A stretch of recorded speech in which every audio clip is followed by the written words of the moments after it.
How's it going, guys? My name's Wilson. As we're in the midst of the 2021 conference finals, many players haven't performed to the level they're capable of. Plenty of all-stars have lost some recognition and tarnished their image somewhat in the postseason for their lackluster play and performance. While other superstars like Trae Young has made a huge name for himself, today we're going to take a look at 10 NBA players who tarnished their image in the 2021 NBA postseason. Starting off with Tyler Herro of the Miami Heat, Heat fans didn't want to trade him for the great James Harden. His name was also mentioned in trade talks for 30-point scorer Bradley Beal. If another big name star happens to be in the discussion, Herro's name simply won't have the same value as 2020. After a successful bubble run and a great rookie year, the Herro vs RJ Barrett comparisons were heating up until the end of the 21 regular season. Receiving all the hype and praise in the world, all the expectations sky high, only averaged 15-5 in the regular season. Too much expected of him.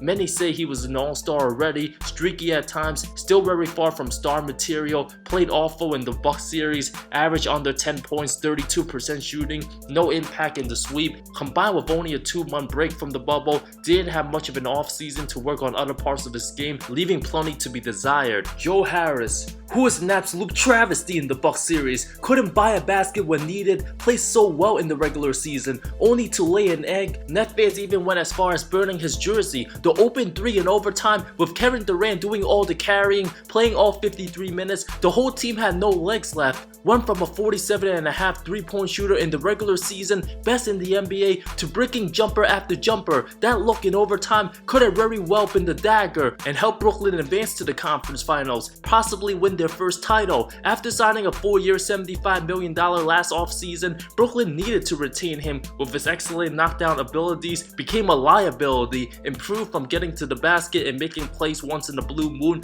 was himself in the Boston series, making over 51% of his threes, many open ones with the likes of the big three together. But once Harden got hurt, Harris had a terrific game 1, 19 points, 5 threes, but game 3 absolutely awful, just 3 points, missed the wide open mid-range jumper that could have helped the Nets win the game. 1 of 11 shooting, the Nets could have easily won that game if he knocked down just 1 extra jump shot to make up for his struggles. Devastating loss, which proved to be the turning point of the series. The final 5 games, the 29-year-old averaged 7 points, 24% from the field, had one job, which was to make shots, and he was breaking them when needed at the most important time, short-handed, especially going 2 of 11 in game 5. It was Kevin Durant's 49 that helped win the Nets that game. Harris against the Bucks reminded me of Harrison Barnes in the 2016 finals. Net fans watching this series trusted Blake Griffin shooting threes more so than Mr. Below Average Joe for the series. Steve Nash could have played more of Landry Shamet or Jeff Green after seeing Harris become a liability, just as bad as his 2019 Philly series, where he shot an abysmal 19% from the field. From here on out, it doesn't matter how hot he gets in the regular season, having an all-playoff shooting series absolutely cost the Nets big time. Dennis Schruter, who turned down a 4-year $84 million extension with the Lakers, thought he was worth more only to get bounced in round 1. Having a pathetic game 5 of 0 points, not a good fit with LeBron at all. Although he can create his own shot and score at times, take it upon himself, not a good spot-up shooter, below average 3-point shooter for a point guard. The 2026-man runner-up was supposed to play like 2021 playoffs Reggie Jackson. The fact that other point guards produced just as much for their teams, like Cameron Payne for Phoenix and Monte Morris for Denver. Payne only making under $2 million a year, Morris just $9 million. Schruter made little impact when AD got hurt in game 4, 3 of 13 from the field, 26 minutes, no points in game 5, did not come remotely close to proving his value, removed Los Angeles Lakers from his IG bio before the team got eliminated. Schruter as good as gone with purple and gold. Montrezl Harrell, who apparently turned down a 4-year $80 million contract and a sign and trade opportunity with Charlotte and settled in for just 2 years, $19 million. The power of clutch force, can you believe that? After winning 6th Man of the Year, Harrell's value heavily diminished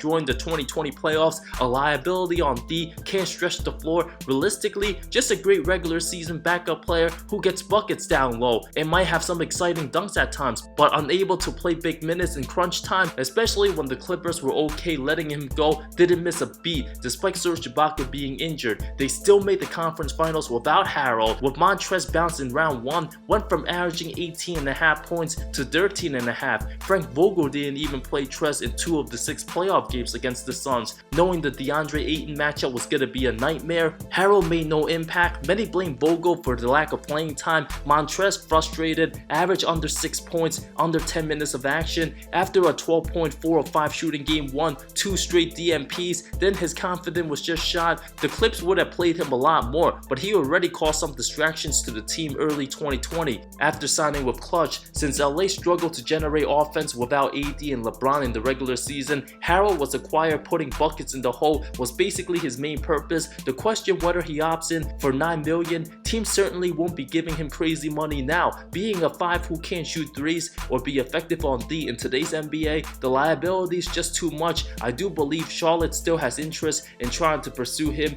knowing the looks he'll get from LaMelo. Kyle Kuzma, who's still a weird fit after 2 years with LeBron and AD, doesn't seem like Kuz can be one of the main options on a playoff caliber team. KCP a way better fit than Kuz. Kuz averaged 13 and 6 in the regular season. Not too bad, but still questionable decision making. Jacks out wild shots, plays out of control, too unpredictable what he's gonna give the team. Has been below average in the playoffs, had more postseason games scoring single digits during the bubble run. Failed to score 20 in a playoff game so far. An absolute mess in that Phoenix series. Played the worst basketball of his career, sometimes a momentum killer. Averaged 6.3 points, 29% shooting, 17 from 3. When AD and Bron struggled game 1, many forgot Kuzma had 0 points in 19 minutes, just 2 in the second game, 2 of 12 shooting game 3. Not good enough game 4. Combined with being in trade discussions last 2 years, Kuzma has the lowest value at this point in time. His contract of 3 years, $40 million kicks in next season. LA better off using that on somebody else. The question is, who will take that money for Kuz? He also removed Lakers from his IG bio recently. I won't be surprised, I won't be shocked to see no more than 3 Lakers not named LeBron or 8 on the team for 2022. Andre Drummond. Laker fans really thought he was going to be the difference maker and put them over the hump? There's a reason why bad teams like the Pistons and Cavs wanted to get rid of him. The 6'10", 290-pound center puts up great numbers, a double-double machine, but he barely played on national TV. Drummond's bad habits developed over time makes him unwatchable, makes many head-scratching plays, tries to dribble between the legs, doing things he's not capable of, questionable attitude, had one of the highest usage rates amongst the worst field goal percentage around the rim, doesn't have a go-to post move. A lot of his offensive rebounds comes from his own misses anyway, doesn't contribute to the win column since he views himself like a star. The Lakers promised to give him the starting spot, convinced him to sign with purple and gold, which definitely diminished his value even more since the 4-time rebounding champ had 1 DMP, averaged 9 and 11 for the series, ineffective. His only highlight, impersonating LeBron on the bench. LA dropped 3 straight afterwards, not a particular skill center.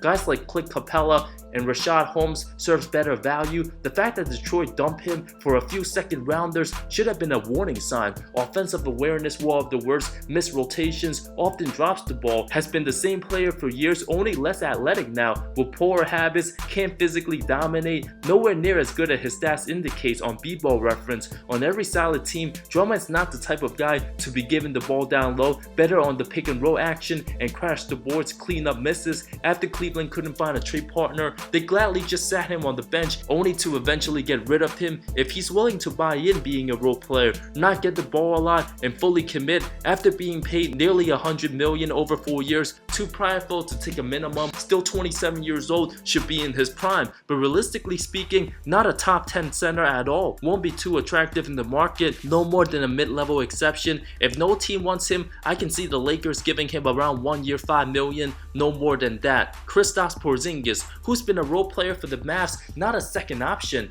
Often not involved in the offense, blames the team for not getting enough shots, disgruntled and unhappy, hasn't been quite the same since tearing his ACL, averaged just 13 points, 5 rebounds in the Clippers series. Who knew Tim Hardaway actually the bigger benefit of that Knicks trade? Kristaps feels like an afterthought instead of a co-star. Rick Carlisle said he provided more value as a spot-up shooter at 7'3", not a great post guy, oftentimes gets the ball too far away from the basket, doesn't have good balance. With Luka being a one-man show, KP also regressed heavily on D, looked slow, the Clippers not afraid to attack him inside. With his massive contract over the next 3 years, all that money combined with health concerns and diminishing production, the Mavs will have a difficult decision and decide whether to keep him or figure out how much they can realistically get in return. Kemba Walker appears to be on the trading blocks again after being traded for Al Horford and Moses Brown, in which appeared like he would shine with a good playoff contender. After many brutal losing seasons with the Hornets/Bobcats, Kemba's stocks went way down, got ridiculed more over the last year and a half than all his time with Charlotte combined. Celtic fans thought he was going to be better than Kyrie with the team.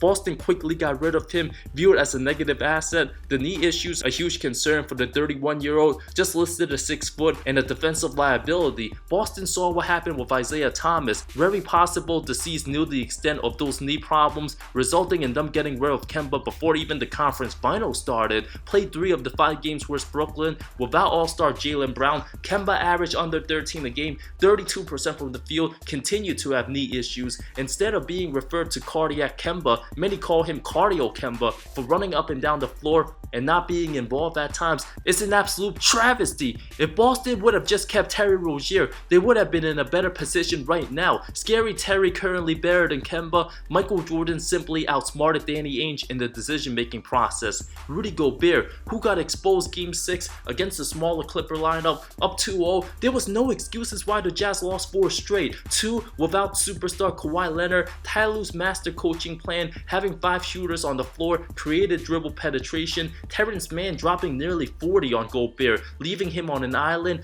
From Reggie Jackson torching the 3-time Defensive Player of the Year in the paint, Utah simply too traditional. The bigger center got exposed, not quick enough to be out the perimeter. Combined with Quinn Snyder's lack of adjustments, many teams will take a page on the Clippers' book in facing Rudy in future playoffs, look unplayable and a liability in the award he won 3 times, an awful way to be eliminated, but not as awful as the pathetic skill to shoot Ben Simmons, the biggest absolute travesty in the 2021 playoffs. If you want to watch my full reaction after Simmons got eliminated by Trae Young's Hawks, just click on the link on the upper right corner. No need for me to dive in too far on Simmons. The process simply closing. Sixers fans want him out, scared to shoot the ball and even dunk it because of his awful free throw shooting, just scared of the moment. Has not improved offensively whatsoever since his rookie season. His value heavily diminished. It's up to him to put in the work if he truly wants to be great. What an epic disaster combined with the disappointing Doc blowing Big League's Rivers. Those were the 10 players who tarnished their image in the 2021 playoffs.